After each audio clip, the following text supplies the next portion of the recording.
옛 한국 비료인 삼성 정밀화학 등 지역 삼성의 사업장들이 최근 잇따라 다른 그룹으로 넘어갔습니다. 정치사의 한 페이지를 장식했던 한비 사태와 전설처럼 전해져 오던 이병철 회장 별장 이야기도 모두 역사 속으로 사라지게 됐습니다. 스토리텔링 뉴스 윤경재 기자입니다.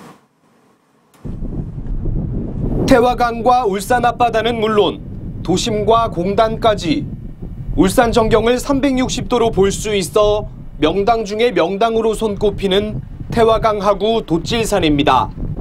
지금은 정갈한 나무 조경들만으로 가득 찬 이곳은 1960년대 이후 울산 공업화 주역 가운데 하나인 전 이병철 삼성 회장의 별장이 있던 곳입니다. 삼성이 울산에 처음 뿌리 내린 건 1964년. 삼성이란 이름이 아닌 우리나라 최초의 민영 비료회사 한국비료, 줄여서 한비란 이름으로입니다. 농업국가였던 당시 비료 공장은 그야말로 막대한 수입을 벌어들이는 알짜배기 공장으로 울산에 처음으로 고소득 업종 공장이 들어선 큰 의미를 갖습니다. 그러나 한비가 이병철 회장의 수중에 오래 있진 못했습니다.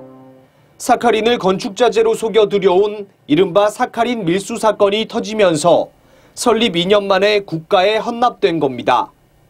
사카린 밀수로 벌어들인 어마어마한 돈이 정치자금으로 흘러들어간 정황이 알려지면서 이를 비판한 당시 국회의원 김두한이 국회에서 인분 투척 사건까지 벌였고 일이 일파만파 커지자 회사를 국가에 헌납할 수밖에 없는 상황이 벌어진 겁니다. 사카린 세 포대인가 네 포대를 이 세 놈이 팔아먹었는데 세 사람이 그래가지고 잡아와가지고 지금 구치소에다가 일단 영치를 해놨는데 한비에서 막 전원들이 다 나와가 현장 책임자가 나와가지고 이 친구를 빼달라 한다 이야. 도둑 맞은 사람이 어째 이 도둑을 빼달라 한데 그 세포대밖에 없었나 이랬다니까 많아요. 굉장히 많아요 이래요. 결국 고 이병철 회장이 별장으로 쓰려던 것으로 알려진 정확하게는 당시 한국비료의 영빈관으로 지어진 별장 건물은 완공하지 못하고 외부 페인트 칠만 한 채 2002년 철거되기까지 40여 년 동안 사실상 폐허로 방치됩니다. 옛 한국비료 영빈관이 지금은 사라진 것처럼 울산에 있던 삼성의 화학 공장들도 최근 다른 대기업으로 명패를 바꿔달았습니다. 삼성이 한비를 다시 찾은 건 1994년. 정부의 공기업 민영화 정책에 따라 27년 만에 한비를 되찾은 삼성은 사명을 삼성정밀화학으로 변경했습니다.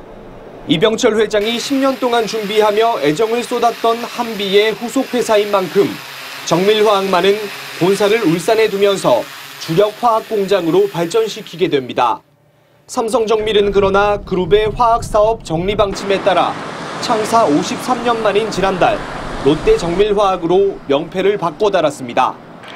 이어 석유화학 원료 생산업체인 삼성종합이 한화로, 의약품 원료를 생산하던 삼성 BP화학과 삼성 SDI 케미칼 부분이 롯데로 넘어가면서 이제 울주군의 삼성 SDI만이 울산에 남게 됐습니다.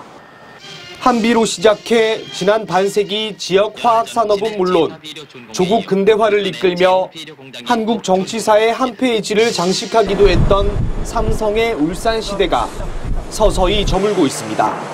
UBC 뉴스 윤경재입니다.